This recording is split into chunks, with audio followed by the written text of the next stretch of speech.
저녁 하나님께서 우리에게 주시는 말씀은 시편 90편 1절부터 10절입니다. 시편 90편 1절부터 17절입니다. 구약 869쪽입니다.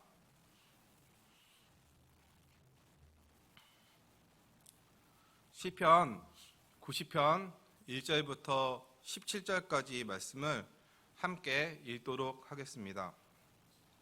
주여, 주는 대대에 우리의 거처가 되셨나이다. 산이 생기기 전, 땅과 세계도 주께서 조성하시기 전, 곧 영원부터 영원까지 주는 하나님이시니이다. 주께서 사람을 티끌로 돌아가게 하시고 말씀하시기를 너희 인생들은 돌아가라 하셨사오니 주의 목전에는 천년이 지나간 어제 같으며 밤의 한순간 같을 뿐임이이다. 주께서 그들을 홍수처럼 쓸어가시나이다. 그들은 잠깐 자는 것 같으며 아침에 돋는 풀 같으니이다. 풀은 아침에 꽃이 피어 자라다가 저녁에는 시들어 마르나이다. 우리는 주의 노에 소멸되며 주의 분내심에 놀라나이다. 주께서 우리의 죄악을 주의 앞에 놓으시며 우리의 은밀한 죄를 주의 얼굴빛 가운데 두셨사오니 우리의 모든 날이 주의 분노 중에 지나가며 평생이 순식간에 다하였나이다. 우리의 연수가 70이요 강건하면 80이라도 그 연수의 자랑은 수고와 슬픔뿐이요 신속히 가니 우리가 날아가나이다. 누가 주의 노여움의 능력을 알며 누가 주의 진노의 두려움을 알리이까. 우리에게 우리날 계수함을 가르치사 지혜로운 마음을 얻게 하소서. 여호와여, 돌아오소서. 언제까지니까. 주의 종들을 불쌍히 여기소서. 아침에 주의 인자하심이 우리를 만족하게 하사 우리를 일생 동안 즐겁고 기쁘게 하소서. 우리를 괴롭게 하신 날수대로와 우리가 화를 당한 연수대로 우리를 기쁘게 하소서. 주께서 행하신 일을 주의 종들에게 나타내시며 주의 영광을 그들의 자손에게 나타내소서. 주 우리 하나님의 은총을 우리에게 내리게 하사 우리의 손이 행한 일을 우리에게 경고하게 하소서. 우리의 손이 행한 일을 경고하게 하소서. 아멘. 수협에 나오신 모든 성도님들에게 우리 주 예수 그리스도의 은혜와 평강이 함께 하시기를 바랍니다. 올 한 해가 저물어가고 있습니다. 사계절이 비교적 뚜렷한 우리나라에서 이젠 봄, 여름, 가을을 지나서 어느덧 겨울이 되었습니다. 분홍색 벚꽃이 활짝 폈던 봄을 지나서 비와 더위로 고생했던 여름을 또 지나 노란 낙엽이 수북히 쌓여있던 가을마저 지나 흰눈이 교회 주차장을 수북히 덮고 있습니다. 지나간 계절들이 바로 엊그제 같은데 정확한 때에 절기에 맞는 자연현상이 우리 주변에 일어나는 것을 보면 하나님의 질서와 하나님의 때가 경이롭다라는 생각을 하게 됩니다. 개인적으로 저는 사계절 중에서 가을을 좋아합니다. 가을마다 이따금씩 바람 따라 자유롭게 소용돌이치는 길가에 흩날리는 낙엽을 바라보곤 하는데 언제 어느 쪽에서 바람이 불어와서 그 낙엽이 어디로 움직일지 예측할 수가 없습니다. 봄날에 땅에 떨어져 흩날리는 벚꽃잎도 마찬가지입니다. 낙엽 하나하나마다 꽃잎 하나하나마다 그 무게와 모양에 따라서 각기 바람에 따라 움직이기 때문입니다. 탄현동에 살 때 언젠가 집에서 교회로 걸어오는 도중에 저 멀리 있는 나무들로부터 낙엽들이 우수수수 비처럼 쏟아져 내리면서 가을 햇살의 조명을 받아 너무나 아름다웠었는데 지금도 잊을 수가 없습니다. 그때 이내 다가가서 제 휴대폰 카메라로 동영상을 찍으려고 하는데 이미 그 멋진 장면은 지나갔고 한참을 기다려도 그 모습이 다시 연출되지 않아 기다리다가 포기한 적이 있습니다. 그래서 머리 위로 떨어지는 낙엽 한 장을 순간적으로 카메라에 담아야겠다라는 생각으로 클로즈업한 상태에서 그 낙엽이 떨어지는 곳을 예측하고 기다리면서 찍으려고 하는데 오랫동안 기다렸지만 그 낙엽 한 장 제대로 찍을 수가 없었습니다. 언제 어떤 방향으로 떨어질지 예측할 수 없기 때문입니다.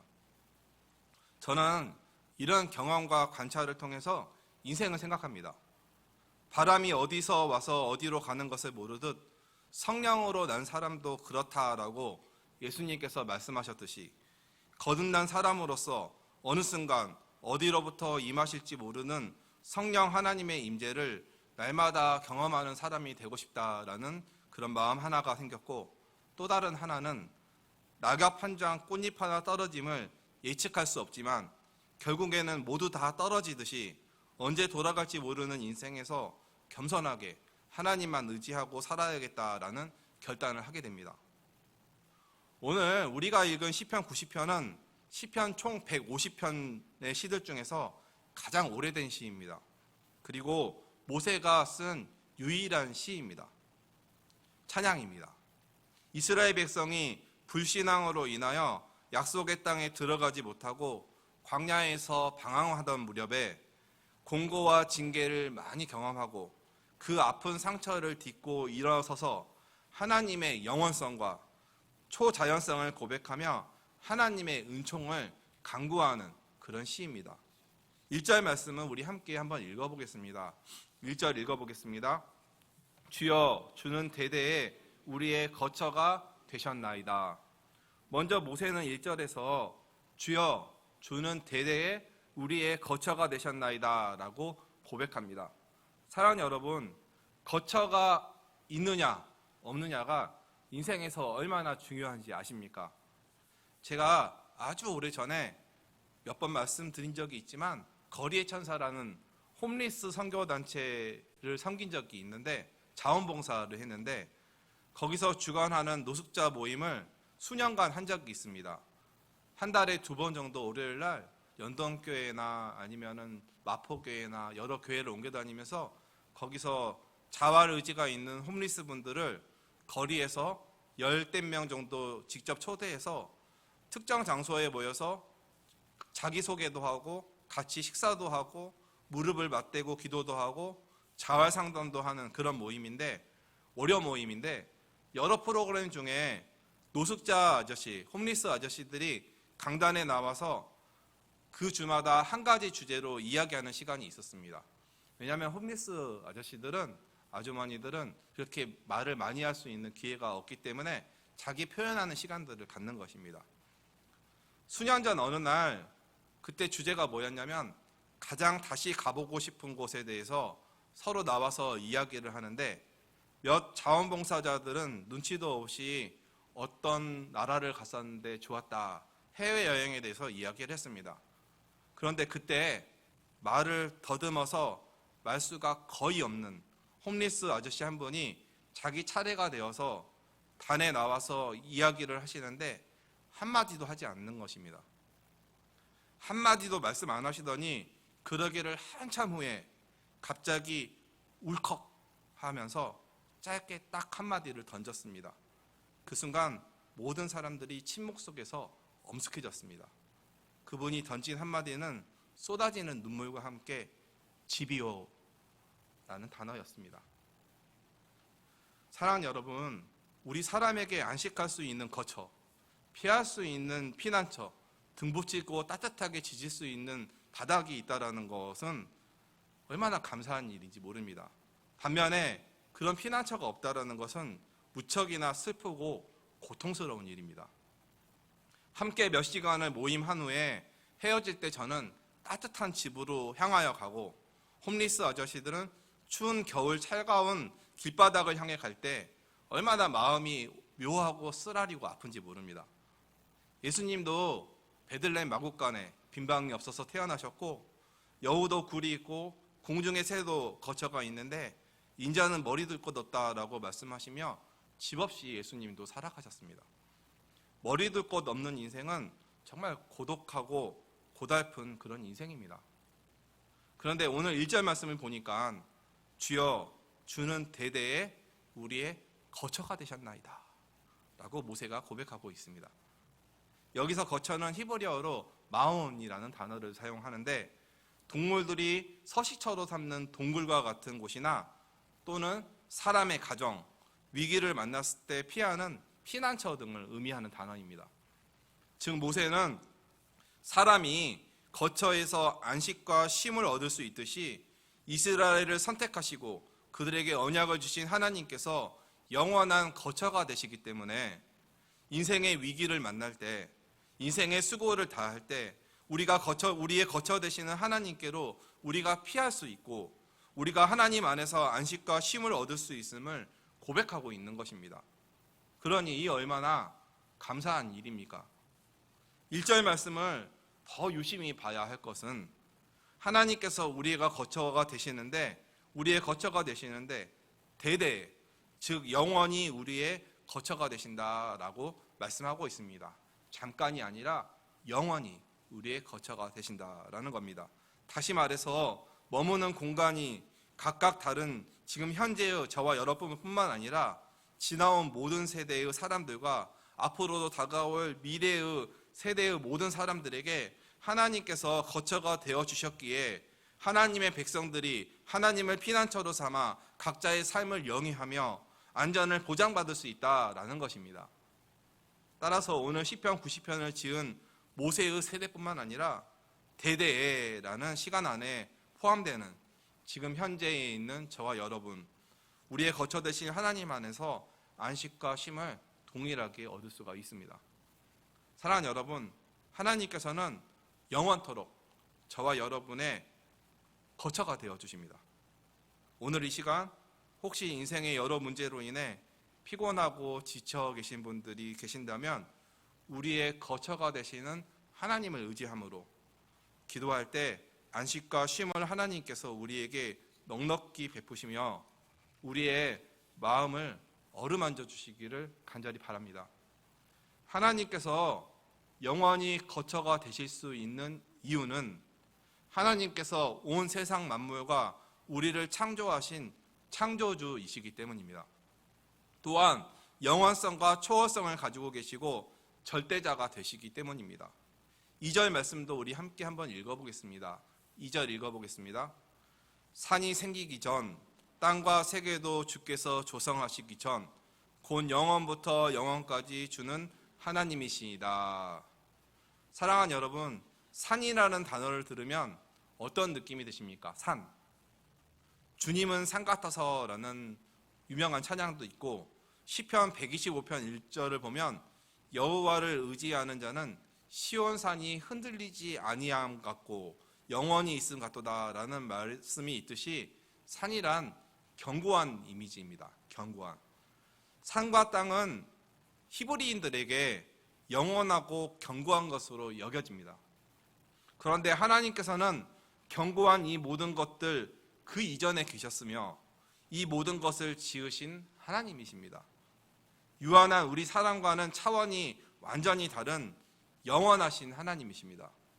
세상에 존재하는 모든 것들을 창조하신 창조주 하나님께서 세상의 모든 거처를 만드신 하나님께서 저와 여러분 우리 모두의 거처가 되어주신다는 것, 이 시간 마음에 꼭 새기시기를 바랍니다. 영원하신 하나님께서는 죄로 인해 죽을 수밖에 없는 아주 짧은 시간을 살다가는 유한한 인간을 향하여 3절 말씀을 보면 사람을 티끌로 돌아가게 하시고 너희 인생들은 돌아가라 라고 말씀하십니다. 이것이 저와 여러분 우리 인간의 실존입니다. 창세기 3장 19절에서 아담과 하와의 범죄 후 너는 흙이니 흙으로 돌아갈 것이니라 라는 하나님의 말씀에 따라 모든 사람은 다 죽음이라는 것을 맞이하게 되어 있습니다. 마치 놀이터에서 각각 놀이기구를 타고 모래 장난을 하면서 열심히 놀고 있던 아이가 해점으로서 엄마가 돌아오라 라고 말하면 모든 하던 일을 멈추고 자신의 집으로 돌아가듯이 하나님께서 우리를 부르시면 그 순간 우리는 무엇을 하든지 어디에 있든지 어떤 위치에 있든지 영원한 거처이신 하나님께로 돌아갈 수밖에 없습니다. 이것이 저와 여러분의 실존입니다. 그리고 하나님의 영원하신 시간에 비해 우리 인간 한 사람이 이 땅에 머무는 시간은 정말 순간입니다. 반짝입니다. 오늘 4절 말씀을 보면 주의 목전에는 천년이 지나간 어제 같으며 밤의 한순간 같을 뿐이다 라고 말씀하고 있습니다. 우리가 개역 개정판인데 이전 개역 한글판을 보면 이 한순간을 한 경점이라고 번역하고 있는데 이 단어가 사실 본문을 이해하기는 더 좋은 것 같습니다. 경점이라는 것은 4시간을 의미합니다. 구약 성경에는 밤을 4시간 단위로 나누어서 삼경으로 구분했는데 오후 6시부터 오후 10시까지를 초경, 그리고 오후 10시부터 오전 2시까지를 이경, 그리고 오전 2시부터 오전 6시까지를 삼경으로 구분했습니다. 따라서 주의 목전에는 천년이 지나간 어제 같으며 밤의 한순간 같을 뿐입니다 라는 의미는 매우 짧은 시간이라는 의미입니다. 인간에게 있어 너무나 긴 천년이라는 시간조차 하나님에게는 이내 지내가는 밤의 4시간 같다라는 것입니다. 제가 대학교 시절 부전공으로 또 교양으로 여러 수업을 듣게 되는데 전공 말고 교양 과목으로 한국문학 강의를 들은 적이 있습니다. 그때 인생과 시간에 대한 관계를 흥미롭게 설명한 것을 교수님으로부터 들을 수가 있었습니다. 프랑크푸르트의 베냐민이라는 사람이 이런 말을 했답니다. 시간은 인생을 파괴한다. 시간은 인생을 파괴한다. 매우 과격한 말이지만 시간이 멀쩡했던 우리 육신을 시간의 흐름 속에서 쇠퇴하게 만들고 또렷했던 기억들을 흐름 속에 흐려지게 만들고 마침내 죽음에 이르도록 하기 때문에 이렇게 표현한 것 같습니다. 예를 들면 도무지 멈추지 않을 것 같은 에너자이저 같은 그런 팔팔 뛰노는 유치부 아동부 아이들도 시간이 지나서 점점 더뎌져서 노인이 되면 지팡이를 의지하게 됩니다. 듣기만 해도 외울 수 있었던 총명한 두뇌는 시간이 지날수록 기억력이 희미해져만 갑니다. 육신과 정신 모두 그 후에 죽음을 경험합니다. 이처럼 우리 인간은 시간의 흐름을 돌이킬 수 없기에 우리를 파괴하는 것 같은 시간에 대해서 우리가 할 수 있는 것은 저항하는 것입니다. 그 저항하는 수단으로 우리는 함께 모여서 사진을 찍고 함께 이야기 꽃을 피우며 지난날의 추억을 되새기며 우리가 시간에 저항하는 것이지 시간의 파괴를 돌이킬 수는 없습니다. 참으로 그렇습니다. 우리 인생은 5절에서 6절 말씀처럼 잠깐 자는 것 같으며 아침에 피어 자라나다가 낮에 햇볕에 말라버리고 저녁에는 뱀바되는 아침에 돋는 풀과 같은 그런 유한한 인생입니다. 우리 연로하신 권사님들 표현을 빌리자면 권사님들 보면 항상 저한테 그러십니다. 인생 후딱 간다. 야고보서 4장에 표현하는 것처럼 잠깐 보이다가 없어지는 안개와 같은 것이 저와 여러분의 삶입니다. 어떤 경우에는 5절 말씀처럼 홍수에 쓸려가듯이 정말 예기치 못한 허망한 죽음을 경험하기도 합니다. 또 잘 살아봐야 오늘 본문 10절 말씀처럼 우리의 연수가 70이요 강건하면 80이라도 그 연수의 자랑은 수고와 슬픔뿐이고 그런 시간마저도 마치 시위를 떠난 화살같이 또는 새처럼 순식간에 사라져버립니다. 공동 번역본을 보면 더 마음에 와닿습니다. 제가 공동 번역본을 한번 읽어드리겠습니다. 한번 들어보십시오. 인생은 기껏해야 70년, 근력이 좋아야 80년, 그나마 거의가 고생과 슬픔에 젖은 것, 날아가듯 덧없이 사라지고 맙니다. 인생은 기껏해야 70년, 근력이 좋아야 80년, 그나마 거의가 고생과 슬픔에 젖은 것, 날아가듯 덧없이 사라지고 맙니다. 라는 게 공동 번역본입니다. 사랑하는 여러분, 그런 말이 있지 않습니까? 인생의 시간 속도는 나이 숫자 속도로 간다라는 비유. 되돌아보면 모든 것들이 신속하게 흘러버렸음을 모든 분들이 알 수가 있습니다. 이러한 인간의 생명의 유한성 앞에 허망함과 무상함을 느낄 때가 종종 있습니다. 이 모든 것은 8절 말씀에 기록되어 있듯이 우리의 은밀한 죄까지도 밝히 보시는 하나님께서 죄 때문에 진노하신 것입니다. 따라서 이 시간 우리는 우리를 유한한 생명에 이르게 한 죄에 대해서 경각심을 갖고 감추어진 죄까지 회개할 수 있어야 합니다. 사랑하는 여러분, 그렇다면 정말 유한한 인생, 잠깐 머물다 가는 이 인생을 저와 여러분은 어떻게 살아야 합니까? 어떻게 살아야 합니까? 어떻게 살아야 허망함 없이 의미 있게 살 수 있는 것입니까? 모세는 이에 대한 답을 오늘 시편 90편에서 제시하고 있습니다. 오늘 설교의 메시지이기도 합니다. 첫째로 우리가 어떻게 살아야 할지 지혜를 달라고 하나님께 간구하고 기도해야 합니다. 12절 말씀을 우리 함께 한번 읽어보겠습니다. 12절 읽어보겠습니다. 우리에게 우리날 계수함을 가르치사 지혜로운 마음을 얻게 하소서. 하나님, 우리에게 우리의 날 계수함을 가르치사 지혜로운 마음을 얻게 해주십시오 라고 기도하는 겁니다.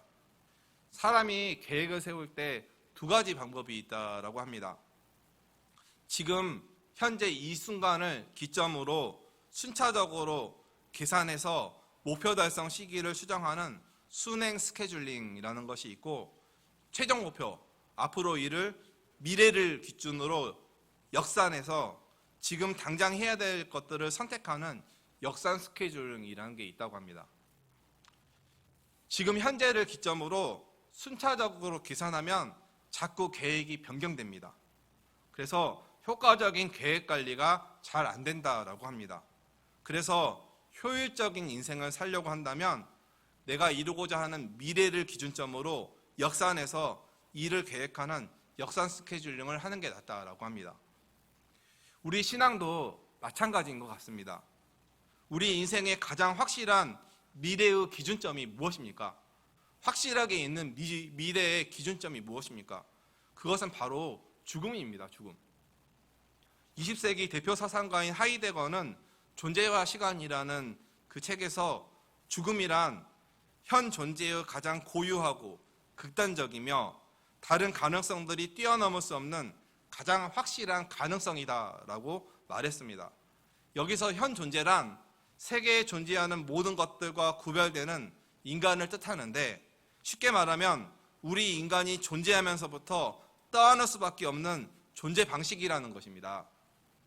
이처럼 우리가 유한한 존재이고 죽음이라는 미래의 기준점이 확실하게 있다는 것을 우리가 잘 안다면 남겨진 시간들을 효율적으로 살아낼 수 있는 것입니다. 무엇보다도 이로 인하여 인생의 연약성과 유한성을 직시하게 되고 하나님 앞에서 겸손하게 되고 영원하신 하나님과의 관계를 통해 인생의 근본적인 문제를 해결받게 될 것입니다. 더 나아가 남은 시간들을, 저와 여러분에게 주어진 시간이 그 각자마다 어느 시간이든 간에 그 남은 시간들을 잘 사용하게 하는 지혜의 마음을 매 순간 하나님께 구하며 살게 될 것입니다. 따라서 저와 여러분은 모세의 간구처럼 우리에게 우리 날수를 제대로 헤아릴 수 있게 해달라고, 알게 하셔서 우리에게 지혜로운 마음을 얻게 해달라고 하나님께 기도해야 하는 것입니다. 그리고 하나님을 경외함이 날로 날로 더하게 해달라고 기도해야 합니다. 둘째로 우리를 긍휼히 여겨달라는 기도와 주의 인자로 만족하게 하사 우리의 인생을 즐겁고 기쁘게 해주십시오라고 간구해야 합니다. 13절부터 15절도 우리 함께 한번 읽어보겠습니다. 13절부터 15절입니다. 여호와여 돌아오소서. 언제까지입니까? 주의 종들을 불쌍히 여기소서. 아침에 주의 인자하심이 우리를 만족하게 하사 우리를 일생 동안 즐겁고 기쁘게 하소서. 우리를 괴롭게 하신 날수대로와 우리가 화를 당한 연수대로 우리를 기쁘게 하소서. 여호와여 돌아오소서. 언제까지입니까? 주의 종들을 불쌍히 여겨주십시오. 아침에 주의 인자하심이 우리를 만족하게 하여 주셔서 우리를 일생 동안 즐겁고 기쁘게 해주십시오. 우리를 괴롭게 하신 날수대로와 우리가 화를 당한 연수대로 우리를 이제 기쁘게 해주십시오 라고 기도하는 것입니다. 옛날 수도원의 수사들은 기도할 때 이렇게 많은 이야기를 내놓기보다 이런 말만 계속 반복했다라고 합니다. 뭐냐면 주여 우리를 불쌍히 여겨주소서. 계속 이 말만 반복하는 겁니다.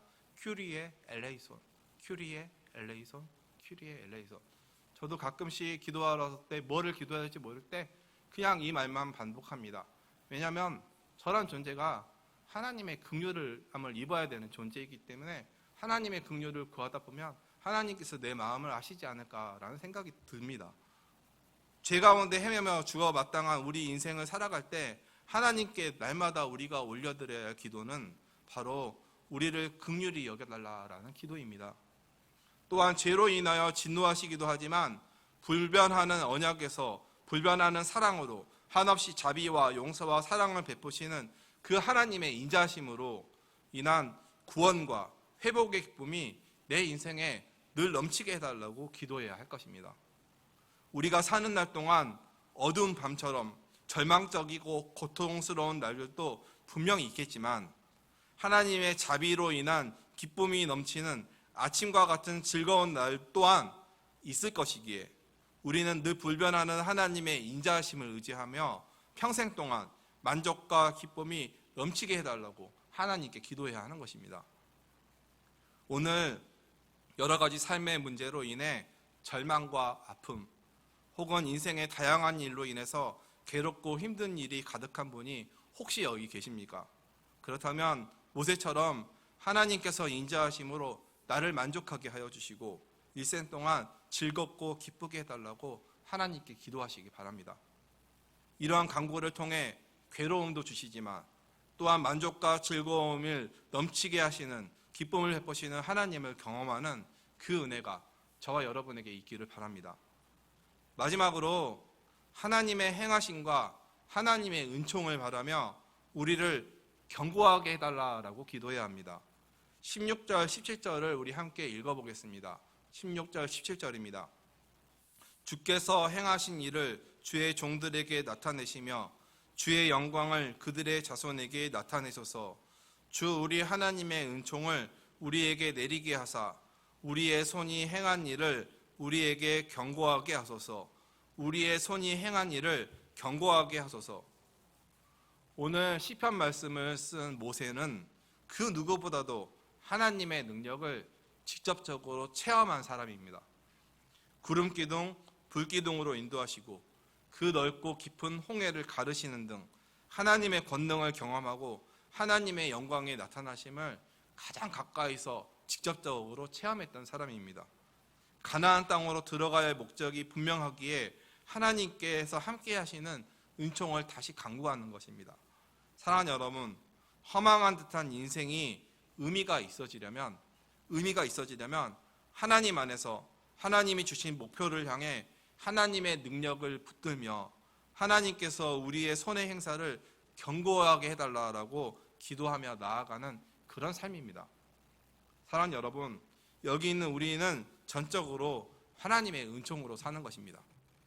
이 같은 은혜가 아름다운 이 겨울 저와 여러분에게 넘치기를 간절히 소망합니다. 말씀을 정리하겠습니다. 하나님께서 저와 여러분에게 영원토록 거처가 되어주십니다. 영원하신 하나님 앞에 유한한 우리는 죄로 인해 흙으로 돌아가는 피조물임을 깨닫고 겸손해야 합니다.